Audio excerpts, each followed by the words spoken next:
Bonjour à toutes, bonjour à tous, on se retrouve aujourd'hui, jour de la Saint-Valentin, pour un nouvel épisode de l'arrêt du jour, qui va porter sur l'amour et sur le droit au mariage. Alors, on se retrouve pour un épisode, pour étudier un arrêt un petit peu particulier, puisque ce sera un arrêt de la première chambre civile qui date du 6 juin 2017. Alors c'est un arrêt qui a été commenté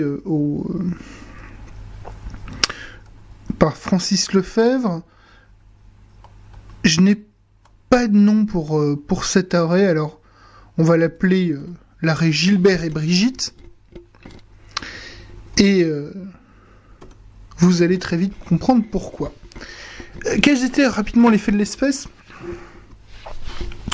Un homme se marie en 2000 avec la fille de sa compagne de l'époque. Au décès de cet homme, 11 ans plus tard, donc en 2011, les enfants nés de la première union demandent l'annulation du mariage pour défaut de consentement. Le défaut de consentement, il est prévu... la question du consentement, elle est prévue à l'article 146 du Code civil sur cette question. Quelle est la position des enfants ? C'est que ce mariage n'existe que pour des raisons successorales, alors que la veuve... elle défend la réalité du consentement et va utiliser pour se défendre la question du droit au respect de la vie privée et familiale. Elle va faire, suite à la question, suite à un arrêt d'appel qu'il avait débouté qui avait valider la position des enfants. La veuve va faire un pourvoi en cassation et ce pourvoi va être rejeté puisque un mariage purement fictif ne relève de la protection ni de la vie privée familiale, ni du droit au mariage, qui sont protégés aux articles 8 et 12 de la Convention européenne des droits de l'homme, en l'absence de toute intention matrimoniale et de toute vie familiale effective. Dès lors, la cour d'appel n'était donc pas tenue de procéder à la recherche sollicitée, dès lors que l'époux a vécu maritalement avec la mère de son épouse depuis le début des années 90 jusqu'à son décès et que aucun élément n'établit une autre communauté de vie. De plus, lors de la célébration du mariage litigieux, il n'y a pas eu d'échange de consentement véritable en vue d'une union matrimoniale, mais un mariage de façade destiné pour l'époux et la mère de la mariée à assurer l'avenir de cette dernière. Alors, effectivement, le défaut d'intention matrimoniale est sanctionné par la nullité du mariage.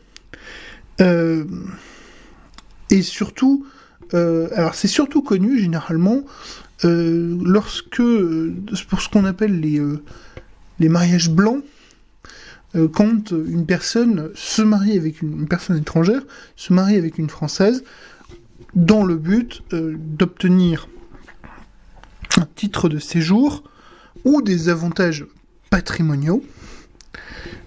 Et de ce fait, l'arrêt du jour, l'arrêt de 2017, est une confirmation. Et son intérêt vient du fait que la Cour de cassation va clarifier quand même une chose, c'est qu'elle va clarifier sa conception de la jurisprudence européenne.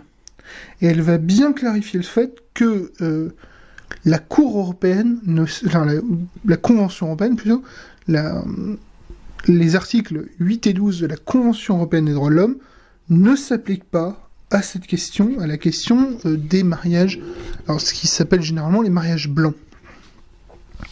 Et que ces droits, que ce soit le respect de la vie privée familiale ou le droit au mariage, ne trouvent pas à s'appliquer dès lors qu'il n'y a pas de vie familiale ni d'intention matrimoniale. C'est la double conception, la double obligation qui doit se retrouver pour l'application des droits, c'est la réalité de la volonté matrimoniale, de l'intention matrimoniale, et puis tout simplement une réalité pratique, celle de la communauté de vie, celle du projet familial, entre guillemets, qui se concrétise, donc une contrainte, une obligation matérielle, et puis une obligation intellectuelle. Alors on pourrait penser, d'une certaine manière, à l'idée de la création de la société, avec l'obligation aux apports, et puis l'affectio societatis, la volonté de demeurer associé. C'est sur ces mots que se termine cet épisode de l'arrêt du jour. Je vous souhaite à tous une bonne journée. Je vous souhaite une bonne soirée en perspective, surtout si vous la passez avec la personne qui est chère à vos yeux. Et puis on se retrouve demain pour attaquer donc a priori un petit triptyque sur le droit au divorce. Oui, car nous sommes un petit peu taquins. Voilà, bonne journée à tous et puis à demain si vous le voulez bien.